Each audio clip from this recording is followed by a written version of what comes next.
नमस्कार, जय हिंद, वंदे मातरम। मैं अभिषेक गुप्ता एक बार फिर से आपके अपने online YouTube channel Gupta coaching classes पर आप सभी का हार्दिक स्वागत अभिनंदन करता हूं और इसी विश्वास के साथ कि आप अच्छे तरीके से अपनी पढ़ाई लिखाई कर रहे होंगे और आपको लगातार प्रैक्टिस सेशन दिया जा रहा है। जैसा कि मैंने आपसे वादा किया था कि आपको केमिस्ट्री का प्रैक्टिस सेशन आपको लगातार दिया जाएगा, तो बीच में भी दिया गया था और कुछ दिन नहीं आपको दिया गया, व्यवधान आ गया, लेकिन अब यहाँ से कल से लगातार आपको प्रैक्टिस सेशन दिया जा रहा है। कल भी मैंने आपको प्रैक्टिस दिया और आज भी उसी क्रम में मैं आपको आज प्रैक्टिस सेट लेकर आया हूँ। तो एक बार जल्दी से सभी लोग आ जाओ, जिससे आज आपका फिर से एक बार आपका प्रैक्टिस सेशन स्टार्ट किया जा सके, ठीक ना। तब तक मैं आप लोगों के लिए क्वेश्चंस लगा देता हूँ, आप लोग तब तक आ जाइए जल्दी सभी लोग आ जाओ। तब तक मैं आप लोगों के लिए क्वेश्चंस लगा देता हूँ जो आज के क्वेश्चंस हैं। चलिए, देखिए पहला क्वेश्चन आपके सामने दिख रहा होगा। चलो, पहला क्वेश्चन आपके सामने दिख रहा होगा कि एक प्रथम कोटि की अपक्रिया के लिए वेग स्थिरांक का मात्रक बताइए। कह रहा है एक प्रथम कोटि की अपक्रिया है और इस प्रथम कोटि की अपक्रिया के लिए वेग स्थिरांक का आपसे मात्रक पूछ रहा है। इस वेग स्थिरांक का मात्रक क्या होगा? चलिए बताइए सर, क्या होगा? एक प्रथम कोटि की अपक्रिया है और इसके लिए वेग स्थिरांक का मात्रक पूछ रहा है, बताइए सर। प्रथम कोटि की अपक्रिया, इसके लिए वेग स्थिरांक का मात्रक क्या होता है?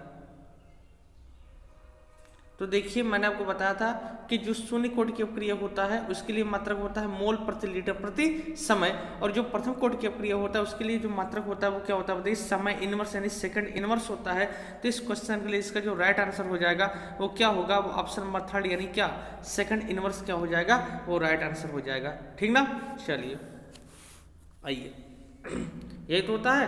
प्रथम कोटि के लिए मैंने आपको क्या बताया था कि मोल प्रति लीटर प्रति समय, और शून्य कोटि के लिए, और प्रथम कोटि के लिए क्या होता है बताइए? समय इनवर्स। चलिए आगे चलते हैं, नेक्स्ट क्वेश्चन तरफ चलते हैं। अगला क्वेश्चन कह रहा है वात्या भट्ठी। अगला क्वेश्चन कह रहा है वात्या भट्ठी में आयरन को कौन अपचेत करता है? वात्या भट्ठी में आयरन को कौन अपचेत कर देता है? चलिए बताइए, वात्या भट्टी में आयरन को कौन अपचेत करता है? हालांकि ये पहले धातु कर्म का चैप्टर था तो उसमें ये क्वेश्चन आते रहते थे, अब ये क्वेश्चन नहीं आएंगे, ठीक ना, क्योंकि धातु कर्म का जो सिलेबस आपके में है वो आपके कट गया है, आपके सिलेबस से 30% के हिसाब से कट गया है, तो अब तो ये नहीं आएगा। लेकिन तब भी आप जान लीजिए इसका जो राइट आंसर होगा वो CO हो जाएगा। इसका जो राइट आंसर होगा ऑप्शन नंबर सेकंड यानी CO हो जाएगा। चलिए नेक्स्ट क्वेश्चन तरफ चलते हैं। अगला क्वेश्चन है आपको अम्लीयता का सही क्रम बताना है। निम्नलिखित में से अम्लीयता का सही क्रम बताइए। आपको अम्लीयता का सही क्रम बताना है। चलिए, अम्लीयता का सही क्रम आपको बताना है, क्या बताएंगे? तो देखिए, इसका जो अम्लीयता का जो सही क्रम होगा वो क्या हो जाएगा? आप इधर देखेंगे HClO और HClO4, फिर इसके बाद ये वाला नहीं, थर्ड वाला नहीं होगा, सॉरी एक मिनट, आप इधर देखेंगे HClO, HClO2, HClO3 और HClO4, ये अम्लीयता का सही क्रम दिया गया है, ठीक ना। ये पूरी तरीके से सही है। अम्लीयता का जो सही क्रम होगा वो ऑप्शन नंबर सेकंड होगा, यानी ऑक्सीजन की संख्या के बढ़ते हुए क्रम के आधार पर अम्लीयता का जो क्रम है वो भी क्या होता जाएगा बताइए? बढ़ता जाएगा, ठीक। तो अम्लीयता का सही क्रम क्या होगा? HClO, HClO2, HClO3 और HClO4, ठीक। तो इस क्वेश्चन में इसका जो राइट आंसर होगा वो क्या हो जाएगा? ऑप्शन नंबर सेकंड क्या होगा? वो राइट आंसर हो जाएगा। चलिए चलते हैं, आइए अगला आपको बताना है कि कौन सा पॉलीएमाइड है। निम्नलिखित में से कौन सा पॉलीएमाइड है? बात ही नहीं करना है इसका इस चीज की, क्योंकि ये बहुलक का चैप्टर और बहुलक आपके सिलेबस से कट गया है। खाली आप जान लीजिए नाइलॉन 66 जो होता था वो पॉलीएमाइड होता है, ठीक ना। अब आपके सिलेबस में नहीं है तो इसका कोई मतलब नहीं है, तो इसके लिए आप परेशान नहीं होंगे। जो आपके सिलेबस में नहीं है उसको पढ़ने की कोई जरूरत नहीं है। आइए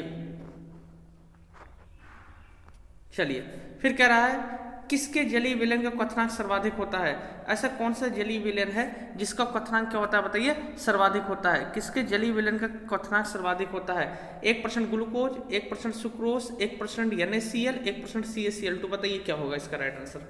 बताएं, इसका राइट आंसर बताना है आपको। मैंने आपको पढ़ाया हुआ है, लिखवाया हुआ है। इन सब में से 1% जो CaCl2 होगा इसका जो क्वथनांक होगा वो क्या हो जाएगा? वो सबसे अधिक हो जाएगा। तो इस क्वेश्चन के लिए इसका जो राइट आंसर होगा वो ऑप्शन नंबर 4 क्या हो जाएगा? वो राइट आंसर हो जाएगा। चलिए आइए नेक्स्ट क्वेश्चन अब चलते हैं। पहला क्वेश्चन है मतलब अगला क्वेश्चन है प्राकृतिक रबड़ क्या है। इसमें सबको बताना है प्राकृतिक रबड़ है। फिर से भाई बहुलक का क्वेश्चन है, फिर इसको हम छोड़ देते हैं, छोड़ नहीं देते, मैं इसका आपको आंसर बता देता हूँ। इसका आंसर क्या होगा, हालांकि अब आपके सिलेबस ये नहीं आएगा। इसका right answer option number first यानी आइसोप्रोपीन का बहुलक क्या हो जाएगा, राइट आंसर हो जाएगा। आइए नेक्स्ट क्वेश्चन तब चलते हैं। अगला क्वेश्चन है प्रोटीन का अवक्षेपण क्या कहलाता है। आपको बताना है प्रोटीन का अवक्षेपण क्या कहलाता है। जो प्रोटीन का अवक्षेपण होता है उसे हम क्या कहते हैं, ठीक ना। प्रोटीन का अवक्षेपण क्या कहलाता है बताइए, प्रोटीन का अवक्षेपण क्या कहलाता है। अभी हालांकि मैंने आपको प्रोटीन नहीं पढ़ाया है। जो प्रोटीन का अवक्षेपण होता है वो विकृतीकरण कहलाता है। प्रोटीन का अवक्षेपण क्या होता है बताइए, विकृतीकरण कहलाता है। तो इस क्वेश्चन में इसका जो राइट आंसर होगा वो ऑप्शन नंबर सेकंड क्या हो जाएगा, वो राइट आंसर हो जाएगा। चलिए आगे चलते हैं। प्रोटीन पढ़ा देंगे, आपको सब कुछ क्लियर हो जाएगा, परेशान ना होइए। प्रोटीन के लिए कार्बोहाइड्रेट आपका चल ही रहा था, ठीक ना, परेशान ना हो। चले अगला है कि कौन सा एमीन आइसोसाइनेट परीक्षण नहीं देता है। ऐसा कौन सा एमीन है जो आइसोसाइनेट परीक्षण नहीं देता है। याद कीजिए मैंने आपको एमीन में बताया था प्राथमिक, द्वितीयक और तृतीयक एमीन में विभेद।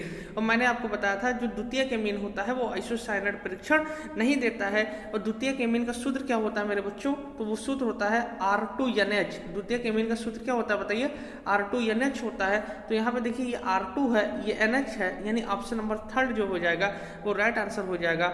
यानी डाई एथिल जो एमीन होता है वो क्या होता है, वो आइसोप्रोपीन परीक्षण नहीं देता है, आइसोसाइनेट परीक्षण नहीं देता है। तो इस क्वेश्चन में इसका जो राइट आंसर होगा ऑप्शन नंबर थर्ड हो जाएगा। चलिए सब कुछ मैंने आपको पढ़ाया हुआ है। जो चीज़ देखिए जितना मैंने पढ़ा दिया है उससे बाहर क्वेश्चन नहीं आएगा। और कुछ टॉपिक ऐसे हैं जो अभी मैंने आपको नहीं पढ़ा है लगभग, ठीक है, तब भी मैंने आपको 98% पोर्शन कंप्लीट कर दिया है। केवल जैव अणु, कार्बोहाइड्रेट बचा, कार्बोहाइड्रेट, प्रोटीन, विटामिन यही बचे हुए हैं। तो इसके लिए परेशान ना हो, ये भी आपको पढ़ा दिया जाएगा जल्द ही जल्द। चलिए हाँ, क्या रहा अगला क्वेश्चन, जल से मेथिल अल्कोहल, जल से मेथिल अल्कोहल के निर्माण में प्रयुक्त उत्प्रेरक बताइए। यानी जल से मेथिल अल्कोहल के निर्माण में कौन सा उत्प्रेरक प्रयोग किया जाता है। चलिए तो इसके लिए देखिए जल से मेथिल अल्कोहल जो हम बनाते हैं, जो हम जल से मेथिल अल्कोहल बनाते हैं उसके लिए हम क्या क्या यूज करते हैं। उसके लिए हम कॉपर ऑक्साइड, जिंक ऑक्साइड और क्रोमेट ऑक्साइड का प्रयोग करते हैं, ठीक ना। तो इस क्वेश्चन में इसका जो राइट आंसर होगा वो ऑप्शन नंबर फर्स्ट क्या हो जाएगा, वो राइट आंसर हो जाएगा। चलिए क्लियर हो रहा ना, बताएं कहीं अगर कोई दिक्कत हो बताएं। चलिए आइए आगे चलते हैं। चले हाँ अगला क्वेश्चन देखिए, वनस्पत तेल से घी, वनस्पत तेल से वनस्पत घी में प्रयुक्त उत्प्रेरक बताइए। यानी घी तेल से घी बनाने में कौन सा उत्प्रेरक प्रयोग किया जाता है। हालांकि आप इसके लिए भी परेशान नहीं होंगे, ये जो चैप्टर है यानी उत्प्रेरक वो भी आपके सिलेबस से कट गया है, ठीक। तो उत्प्रेरक से भी आने वाला क्वेश्चन नहीं है, लेकिन तभी जान लीजिए जो निकिल उत्प्रेरक होता है इसका प्रयोग हम क्या करते थे, तेल से घी बनाने में। तेल से घी बनाने में हम निकिल उत्प्रेरक का प्रयोग करते हैं। तो इस क्वेश्चन में इसका जो राइट आंसर होगा वो ऑप्शन नंबर थर्ड क्या हो जाएगा, वो पूरी तरीके से वो सही हो जाएगा, ठीक ना। चलिए अगला रंगहीन आयन है। अगला है रंगहीन आयन है। कौन रंगहीन आयन होता है। अब देखिए रंगहीन आयन के लिए आपको क्या करना है, आपको ये बताना है देखो अगर अयुग्मित इलेक्ट्रॉन होगा, जिसमें अयुग्मित इलेक्ट्रॉन होगा वो आपका रंगीन होगा। जिसमें अयुग्मित इलेक्ट्रॉन होगा वो आपका क्या होगा बताइए, रंगीन होगा। और जिसमें आपके अयुग्मित इलेक्ट्रॉन नहीं होंगे वो आपके रंगहीन होंगे। पूछ रहा है रंगहीन आयन बताइए। तो अब इसके लिए आपको क्या करना है, इसके लिए आपको चारों का आप क्या करना, इलेक्ट्रॉनिक विन्यास निकालना और देखना इन चारों में से किसके पास अयुग्मित इलेक्ट्रॉन नहीं है। जिनके पास अयुग्मित इलेक्ट्रॉन नहीं होंगे वही आपका रंगहीन हो जाएगा। तो ये आपका होमवर्क है यानी HW है। इस क्वेश्चन को आप खुद लगाकर कमेंट बॉक्स में हमें बताएंगे।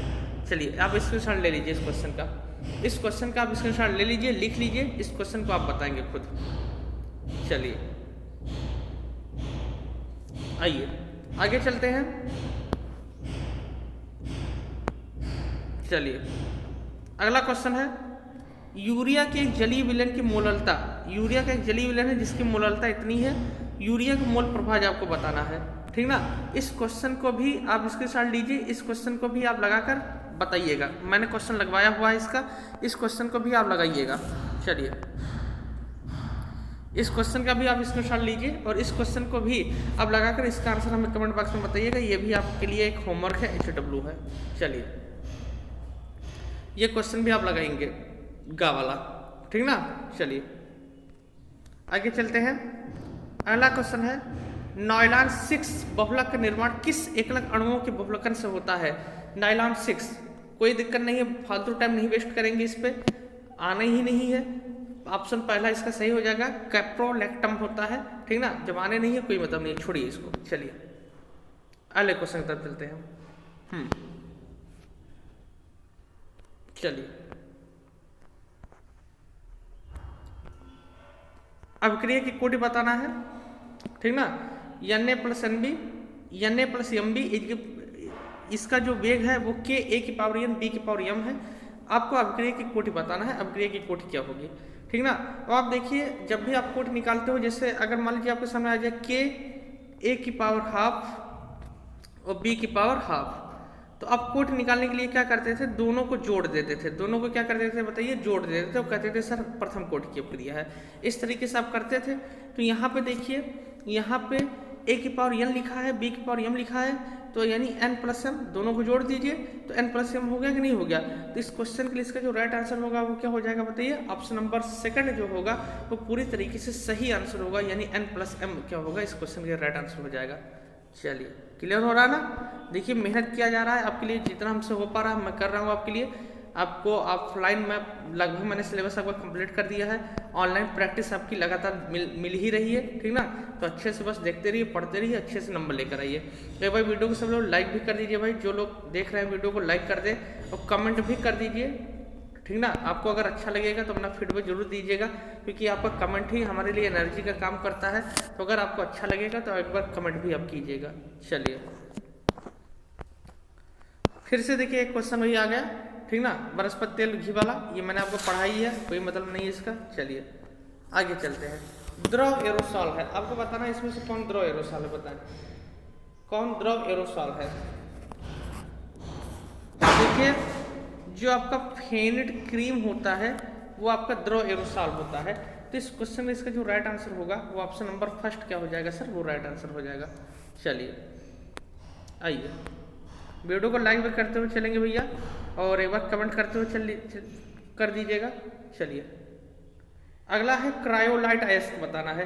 क्रायोलाइट किसका अयस्क होता है, जो आपको बताना है क्रायोलाइट वो किसका अयस्क होता है। तो ये भी आपका धातु कर्म का चैप्टर था, ये भी आपके सिलेबस से कट गया है, एल्युमिनियम होता है इसका राइट आंसर, ठीक ना। चलिए, अगला है कौन सा विस्फोटक यौगिक है, आपको इसमें से बताना है इसमें से कौन सा विस्फोटक यौगिक है, ठीक ना। तो मैंने आपको कई बार बहुत अच्छे तरीके से बताया है कि जो NCl3 होता है वो क्या होता है, वो एक विस्फोटक यौगिक होता है। तो इस क्वेश्चन में इसका जो राइट आंसर होगा वो ऑप्शन नंबर थर्ड हो जाएगा, क्या राइट आंसर। चलिए आइए आगे चलते हैं। अगला देखो, अगले क्वेश्चन का विश्लेषण ले लो, ये एक न्यूमेरिकल पोर्शन है, आप लगाने का प्रयास कीजिएगा, ठीक ना। क्वेश्चन है, गन्ने के शक्कर अणुभार दिया हुआ है 5% बिलियन है, पदार्थ X के 1 बिलियन से समपरासारी है, X का अणुभार आपको बताना है। आप क्वेश्चन का स्क्रीनशॉट लीजिए और क्वेश्चन को लगाने का प्रयास कीजिएगा। चलिए, मैं क्वेश्चन को अच्छे से कर देता हूँ, आप अच्छे से स्क्रीनशॉट ले लीजिएगा इसका, ठीक ना। क्वेश्चन को का स्क्रीनशॉट लेकर आप अच्छे से क्वेश्चन को लगाइएगा। चलिए आइए,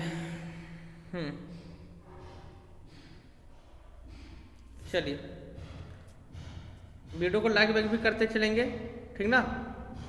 और आपके संस्थान में लगातार क्लास 12 का नया बैच स्टार्ट हो गया है, आज से क्लास 12 का नया बैच स्टार्ट हो गया है, ठीक ना। 1 मार्च से मैंने आपसे वादा किया था कि 1 मार्च से बैच स्टार्ट होगा, तो 1 मार्च से आज से 12 का नया बैच स्टार्ट हो गया है, और दूसरा बैच 11 मार्च से स्टार्ट होगा।